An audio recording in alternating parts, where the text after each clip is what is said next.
बहुत टाइम से मैं फॉलो करती हूँ राजा ब्लॉग को। तो मैं देख रही थी कि यार मतलब क्या है, मतलब है ना, चलो ठीक है। पर कल उन्होंने 1 घंटे का एक वीडियो डाला जिसको देखकर सारा बात क्लियर हो गया। एंड यही होता है। देखिए पता है क्या है कि गाइज, मदर और फादर के लिए ना ना बेटा ना बेटी दोनों बराबर इक्वल रहते हैं। हर माँ बाप के लिए कोई कम या कोई ज़्यादा नहीं होता है। बट किसी किसी घर में बहुत ज़्यादा ये सब चीज़ अभी भी है कि हमेशा प्रेफरेंस या तो बेटियों को ज़्यादा देते हैं, बेटे को कम देते हैं। कहीं पे बेटे को ज़्यादा देते हैं तो बेटियों को कम प्रेफरेंस देते हैं। सो ये नहीं होना चाहिए। एंड उनके साथ शायद यही कुछ हुआ। सो मुझे बहुत बहुत बुरा लगा कि क्योंकि कभी कहीं ना कहीं बहुत लोग लव मैरिज करते हैं एंड बहुत लोग के साथ सेम सिचुएशन होता है ना। तो कहीं ना कहीं मुझे ऐसा लगता है कि अ, किसी और की सिचुएशन में अगर आप अपने आप को रख के देखते हो ना, तो ऐसा लगता है कि ये तो मेरी स्टोरी है। तो पर उन्होंने वीडियो डाला था जहाँ पे मतलब उनकी मदर कह रही थी कि घर से निकल जाओ, ये है वो है, कि बेटियों को ही ज़मीन जायदाद दो एंड ऑल। ये सब चीज़ मतलब सुन के बड़ा अजीब लगा कि एक माँ बाप के लिए बेटा, वो भी इकलौता बेटा था, एक माँ बाप के लिए बेटे की कोई अहमियत नहीं है, मतलब बेटियों के सामने, जो कि बहुत गलत है। अगर माँ बाप भेदभाव रखते हैं बेटा और बेटी में, तो इसमें बच्चों की कोई गलती नहीं, इसमें माँ बाप की ही गलती है मुझे जहाँ तक लगता है। एंड जो भी उनका पारिवारिक प्रॉब्लम चल रहा है, आई होप जल्दी ठीक हो जाए। एंड जहाँ पे बोलना चाहिए वहाँ पे, सच के लिए जहाँ पे बोलना चाहिए आपको लगता है वहाँ पे ज़रूर आवाज़ उठाना चाहिए। तो मुझे लगा कि शायद मैं भी थोड़ा बहुत बोलूँ उनके सपोर्ट में, क्योंकि मैं काफ़ी टाइम से उनका वीडियो देख रही हूँ और गांव का वीडियो आता था माँ बाप के साथ, बहुत अच्छा लगता था ऐसा वीडियो देख के। पर सडनली कुछ ऐसा हुआ उनके साथ कि जो कि बहुत गलत है। जो मतलब इतना ज़मीन जायदाद है फिर भी इकलौता लड़का अपने माँ बाप को छोड़ के चला गया। एंड मतलब कभी सोचा नहीं होगा कि ऐसा हो सकता है उसके साथ। तो ऑब्वियसली माँ बाप एक तरफ, बहनें एक तरफ, सब हो जाए तो बहुत बहुत बुरा लगता है। तो उनके साथ यही सब हुआ। सो ये नहीं होना चाहिए। एंड जहाँ पे ये भी बात है गाइस, जहाँ पे बेटे का रिस्पेक्ट ना हो, वैल्यू ना हो, वहाँ पे जाना भी नहीं चाहिए और अपनी ज़िंदगी आगे बढ़ाना चाहिए।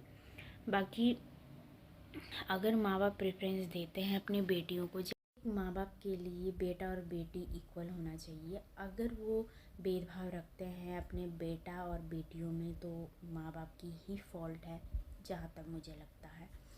एंड एक जो लड़की है शादी करके आती है ससुराल में, एंड वो बहुत सारे सपने लेकर आती है कि जहाँ पे मायके में मुझे जो सुख मिलता था, अपने माँ बाप के पास जो मुझे प्यार मिलता था, जो सब चीज़ बहुत अच्छे से हो जाए, और ससुराल में भी अपने माँ बाप की तरह ही अपने सास ससुर को रखें, ट्रीट करें, और खुशहाली एक परिवार हो। हर लड़की जब शादी हो जाती है तो यही सपने लेकर आती है, क्योंकि लड़की सब चीज़ छोड़ के आती है ना, अपने माँ बाप, अपने घर, अपने रिश्तेदार, अपना सब चीज़ छोड़ के आती है। एंड जब वो ससुराल आती है तो जो भी चीज़ उसने सोचा होता है वो होता नहीं है, उसके विपरीत होता है। जो कि सास ससुर है वो आपको कभी बेटी नहीं मानेंगे, एंड जो अदर रिलेटिव्स हैं वो आपको कुछ मानेंगे नहीं। तो एक तरह से ना उस लड़की का दिल टूट जाता है। तो वो उस जगह पे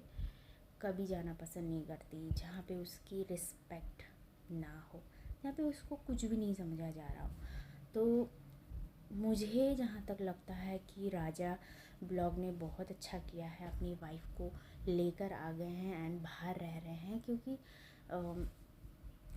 माँ बाप का तो फ़र्ज़ उन्होंने कुछ निभाया नहीं है, है ना। बेटे का ही फ़र्ज़ नहीं होता ना, माँ बाप का भी फ़र्ज़ होता है भाई कि चलो वो शादी करके लाया है, लव मैरिज करके आए हैं, तो कोई बात नहीं, अपनी बेटी की तरह ट्रीट करें, अच्छे से खुशहाली रखें। बट उनको ताने मारना, झगड़ा करना, ये सब करना कौन चाहेगा ये सब चीज़। इसलिए वो बाहर आए हैं, तो मुझे अच्छा लगा, ठीक है बाहर आके रहें, अपनी ज़िंदगी जी। मैं ऐसी लड़की हूँ, मैं कुछ भी गलत अगर चीज़ होता है, मैं अपने मायके में भी आवाज़ उठाती हूँ। अगर कुछ गलत चीज़ ऐसा होता है ससुराल में मेरे, मैं वहाँ पर भी आवाज़ उठाती हूँ। एंड जहाँ तक मेरी वैल्यू वहाँ उस जगह में अगर नहीं है, तो मैं वहाँ जाना पसंद भी नहीं करती हूँ। तो यही मेरी थिंकिंग है। तो वो लड़की यार, राजा ब्लॉग की जो वाइफ़ है, वो अभी अभी शादी करके आई थी, 2 दिन नहीं हुआ था, एंड ये सब चीज़ घटना उसके साथ घटी। फिर वो मायके आके रह रहे हैं, एंड वो अपना घर ढूंढ रहे हैं। सो बहुत बहुत बुरा लगता है कि चलो एक बेटा तो अभी अभी दूर हुआ है, पर एक लड़की जो सपने सजो के गई थी, वो तो कुछ नहीं हुआ है ना। सब चीज़ वापस वही चीज़। और हमेशा माँ बाप, अरे माँ बाप को ऐसा लगता है कि बेटा को कंट्रोल करके रखेंगे। क्यों कंट्रोल करके रखेंगे? अगर कंट्रोल करके रखना है तो शादी ना कराए, है ना। जब अगर शादी कर लेते हैं तो अपनी वाइफ की, बाल बच्चों की उस पर रिस्पॉन्सिबिलिटी आ जाती है, तो वो सब देखना होता है। बट पेरेंट को कौन समझाए। तो आई थिंक उनके साथ यही सब चीज़ है, बाकी बहुत सारी चीज़ें प्रॉब्लम उनके साथ है। सो मैं तो उनके सपोर्ट में बोलूँगी, एंड आई आई होप उनके लाइफ में, उनके परिवार में सब चीज़ अच्छा हो, एंड सब चीज़ बेटर हो, और फिर से सारा परिवार एक तरह हो जाए अच्छे से। सो यही है, ज़्यादा नहीं बोलूँगी क्योंकि वो उनका अपना पर्सनल है। बट अगर वो सोशल मीडिया पे लाए हैं तो किसी किसी का व्यूज़ कुछ और हो सकता है, किसी का व्यूज़ कुछ और हो सकता है। तो मैंने सोचा कि मैं भी छोटा सा एक अपना व्यूज़ शेयर करूँ। सो यही तक था गाइस। नेक्स्ट ब्लॉग के साथ बहुत जल्द मिलेंगे।